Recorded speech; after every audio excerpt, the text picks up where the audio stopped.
संतों की वाणी को लोग समझ नहीं पाते हैं, संतों की महत्वता को समझ नहीं पाते हैं।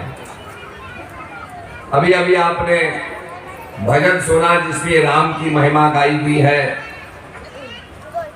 कृष्ण की महिमा गाई हुई है। राम का मतलब होता है राम रमयन्ते योगिनः,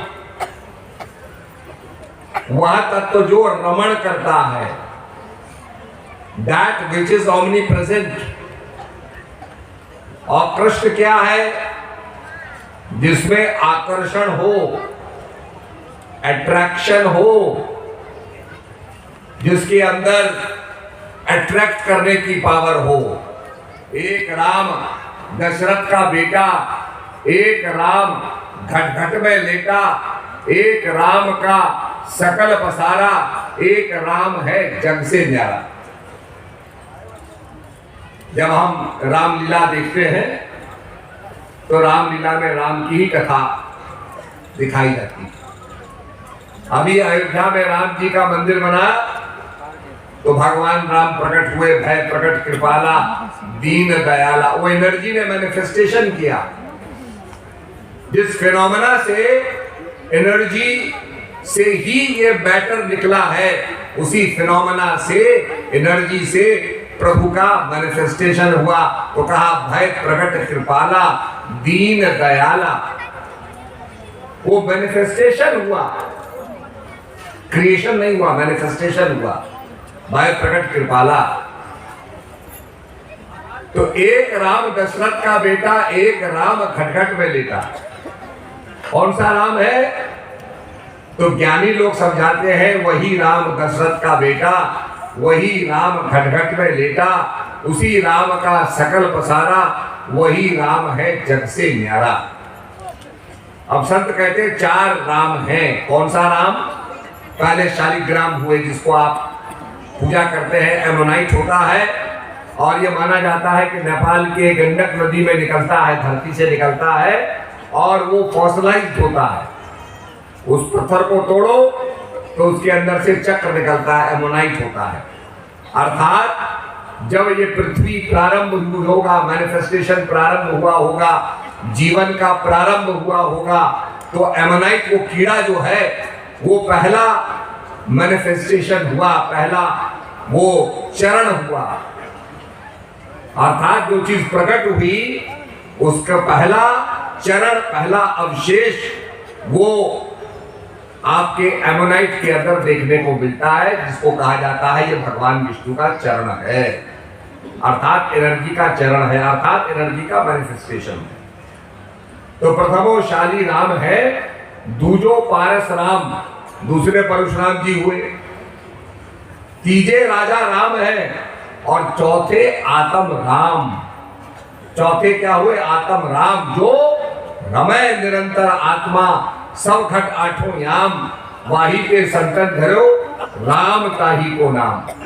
क्योंकि वो सब जगह रमण करता है, that which is present, omni present. ऐसा कोई जर्रा नहीं है, ऐसी कोई जगह नहीं है जहां वो शक्ति ना हो। तभी तो कहा गया जर्रे जर्रे में है झांकी भगवान की, किसी सूझ वाली आंख ने पहचान।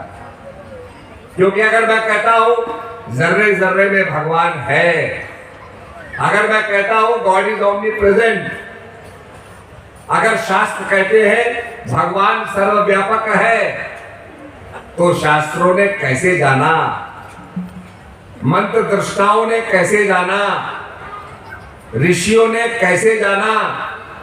वो जानने की विधि जो है वो सदगुरु महाराज से प्राप्त होती है। अगर आदमी जानता नहीं तो कहता भी नहीं कि भगवान व्यापक है। फिर कि अगर हम अपने हृदय में, जैसे हनुमान जी ने अपने हृदय में भगवान का दर्शन कराया, ऐसे ही अगर हम अपने हृदय में मन मंदिर तन वेश कलंदर घट ही तीरथ नामा, एक शब्द मेरे प्राण बसत है, बहुर जन्म नहीं आवा। मन का मंदिर, मंदिर का मतलब होता है मन के अंदर, that is which is inside you, जो आपके अंदर है।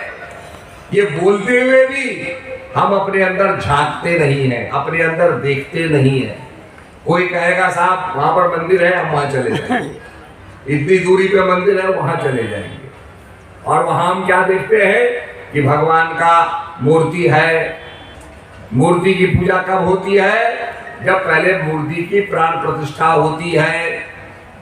वैसे तो वो पाषाण है, पत्थर की मूर्ति है, पर जब उसमें प्राण प्रतिष्ठा होती है तब उसकी पूजा शुरू होती है। तो उसका अन्नादिवास, घृतादिवास, जलादिवास होता है, उसका एक परंपरा सिस्टम है। और वास्तव में देखा जाए तो डिफरेंस क्या है? हम प्राणों की पूजा करते हैं। जब उसके अंदर प्राण की प्रतिष्ठा हो गई तब उसकी पूजा की जाती है, उसकी आरती उतारी जाती है, उसको भोग लगाया जाता है। तो देखा जाए हम प्राणों की पूजा करते हैं, पर अपने प्राणों को जो हमें चला रहे हैं, जो हमारे अंदर श्वास बन के प्राण और अपान की क्रिया कर रहे हैं, उसे हम नहीं जानते, उसकी पूजा हम नहीं करते। तो कहा मंदिर मंदिर मूरत तेरी, फिर भी न देखी सूरत तेरी। दर्शन दो घनश्याम मेरी नाथ, मेरी अखियां प्यासी रे। तब नरसिंह मेहता कहते कि प्रभु मंदिर मंदिर में तेरी मूरत है, पर तेरी सूरत तो देखी नहीं हमने, तेरी वास्तविकता तो देखी नहीं हमने। और भगवान भी गीता में कहते हैं कि हे अर्जुन, ये फिजिकल जो आईज हैं, ये दो देखने की जो आंखें हैं, ये संसार को देखती हैं। मेरे को देखने के लिए इन नेत्रों की जरूरत नहीं है। मेरे को देखने के लिए, मेरे को जानने के लिए यू नीड थर्ड आई, जिसको कहा गया if thine eye be single the body shall be full of light. तुम्हारा तीसरा नेत्र खुलेगा तो तुम्हारा जीवन प्रकाशमय हो जाएगा। हमारे जीवन में वो राम तत्व क्यों नहीं है? हमारा मन राम की तरह मरादो पुरुषोत्तम क्यों नहीं है? क्योंकि हमारा मन अभी अयोध्या नहीं बना है। अपने अंतर जगत को अयोध्या बनाओ। अयोध्या का मतलब क्या है? अयोध्या, जहां कोई युद्ध ना हो, जहां कोई बैर ना हो, जहां ड्युअलिटी रहती है वहां युद्ध होगा, वहां डिफरेंस ऑफ ओपिनियन है। मैं कहता हूं आम सबसे अच्छा है, आप कहते हैं सेब सबसे अच्छा है। हम दोनों के बीच में युद्ध है, डिफरेंस ऑफ ओपिनियन, क्योंकि द्वैत है ना। मेरा मन कुछ और कह रहा है, आपका मन कुछ और कह रहा है। ऐसे ही हमारे मन के अंदर भी दो मत हो सकते हैं, मैं सत्संग में जाऊं कि नहीं जाऊं। ये विवाद है, विवाद है, ये द्वैत है मेरे मन के अंदर। तो जब तक द्वैत मन के अंदर रहेगा, मैं ये काम करूं या नहीं करूं, मैं धर्म का पालन करूं, मैं नहीं करूं, मैं बड़ों की आज्ञा का पालन करूं, नहीं करूं, मैं अपने स्वार्थ से परे हूं या मैं स्वार्थी बनूं, मैं अपने अभिमान का प्रोत्साहन करूं या अभिमान से मैं लड़ूं। ये सब क्रॉसरोड्स है हमारे जीवन के, और अलग अलग परिस्थितियों में अलग अलग प्रभाव हमारे मन के अंदर जागृत होते हैं। कभी हम अच्छे बन जाते हैं, कभी हम बुरे बन जाते हैं। गुस्सा हमारे अंदर ही पैदा हो रहा है, नफरत हम ही कर रहे हैं, लेकिन सबको एडवाइस देते हैं गुस्सा नहीं करना चाहिए, नफरत नहीं करनी चाहिए, राग बैर नहीं रखना चाहिए, लेकिन उसका प्रतीक हम भी हैं, क्योंकि हमारे अंदर वो कमी है। तो जो हम बोल रहे हैं, जो हम कर रहे हैं, उसमें मतभेद है। तो इसका मतलब हमारा मन अयोध्या नहीं है। तो अपने मन के अंदर जब तक डिसाइसिवनेस नहीं होगी, हम राम तत्व को अपने अंदर जागृत नहीं कर सकते। अब राम तत्व को जागृत करना है, अपने मन को अयोध्या बनाना है, तो सबसे पहले क्या करना है? दशरथ अपनी 10 इंद्रियों पे कुशलता प्राप्त करनी है। दशरथ और कौशल्या के पुत्र राम थे। इसका मतलब राम तत्व को अपने अंदर जागृत करना है, अपने मन को अयोध्या बनाना है। तो 10 इंद्रियों पे पहले उसके ऊपर अदापति प्राप्त करो, उसके ऊपर वर्चस्व अपना प्राप्त करो, और वो कुशलता के द्वारा ही, विद इंटेलिजेंस, आप अपने 10 इंद्रियों को, 5 ज्ञानेंद्रिय, 5 कर्मेंद्रियों को जब नियंत्रित करेंगे, तब आपका अंतर जगत अयोध्या बनेगा, तब राम तत्व जन्म लेगा। लेकिन राम तत्व जब जन्म लेता है तो आपकी जो चेतना है उसका मिलन आपकी आत्मा से होता है। तो माँ सीता, माँ राम का मिलन होता है। लेकिन जीवन में क्या है? अहंकारी रूप रावण कहीं ना कहीं बैठा हुआ है हमारे मन के अंदर भी, हमारे जीवन के अंदर। तो जब अहंकार आएगा, जब रावण आएगा, तो क्या होगा? इंटेलिजेंस से हमारी आत्मा दूर चली जाएगी। आत्मा सीता तत्व है हमारे जीवन के अंदर, जो माँ सीता का रोल है, आत्मा का रोल है। मन प्रभु श्री राम है, लेकिन इसका मिलन नहीं होगा क्योंकि ईगो बीच में आ गई, आपको अपने ही तत्व से दूर ले गई, किडनैप कर लिया आपके चैतन्य को। और फिर ये मन जो राम तत्व है असहाय घूमेगा संसार में, जैसे हम भूल गए, हमें पता नहीं हमें कहाँ जाना है, कोई डायरेक्शन नहीं है, कोई कुछ नहीं है। फिर क्या होते हैं कि दो जो सबसे सपोर्ट के जो पिलर्स होते हैं भगवान राम के जीवन में, जिनके बिना युद्ध संपन्न नहीं होता, रावण डिफीट नहीं होता, ईगो डिफीट नहीं होती, वो कौन थे? तो लक्ष्मण जी और हनुमान जी। हनुमान जी किस चीज का प्रतीक है? जिसके अंदर, जिसने अपने अभिमान का हनन कर दिया, हनुमान, जिसने मान ही नहीं रहा। तो भाई अपने जीवन में अपने अभिमान के ऊपर कंट्रोल रखो। अब कंट्रोल कैसे आएगा? लक्ष्मण जी, डिसाइसिवनेस। लक्ष्मण जी कोई भी निर्णय लेते थे उसके पीछे हटते नहीं थे। तो डिसाइसिवनेस से निर्णय लो कि भाई तुम अपने अहंकार के ऊपर कैसे अदापति, उसके ऊपर विजय प्राप्त करोगे, उसके ऊपर अपना कंट्रोल प्राप्त करोगे।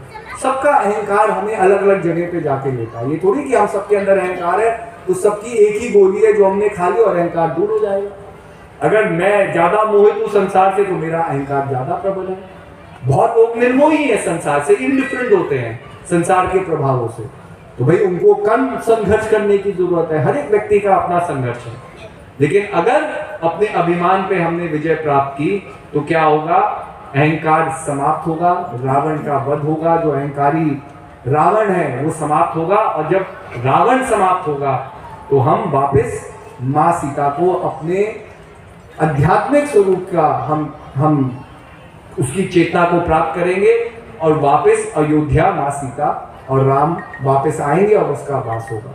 और जब माँ सीता अयोध्या वापस आते हैं तब हम किस फेस्टिवल को मनाते हैं? Festival of light, Diwali. Diwali किस चीज का प्रतीक है? प्रकाश का प्रतीक है। तो जब अहंकार आपके जीवन से दूर होगा तब आपके अंदर वो अनंत प्रकाश, जिसके बारे में कहा, एक अचरज देखा भारी साधु, अचरज देखा भारी रे, बिन भूमि के महल खड़ा है, तामे जो तुझारी रे, एक अचरज देखा भारी साधु, एक अचरज देखा भारी। तो बिन भूमि के महल खड़ा है, तामे जो तुझारी रे, मतलब ऐसा कौन सा महल आपने देखा जो भूमि पे ना बना हो? लेकिन एक ऐसा महल है, और वहां क्या है? तामे ज्योत उजियारी रहे, वहां प्रकाश ही प्रकाश है, स्वमेव प्रकाश है। तो उस प्रकाश का अनुभव आप अपने ही जीवन में करेंगे।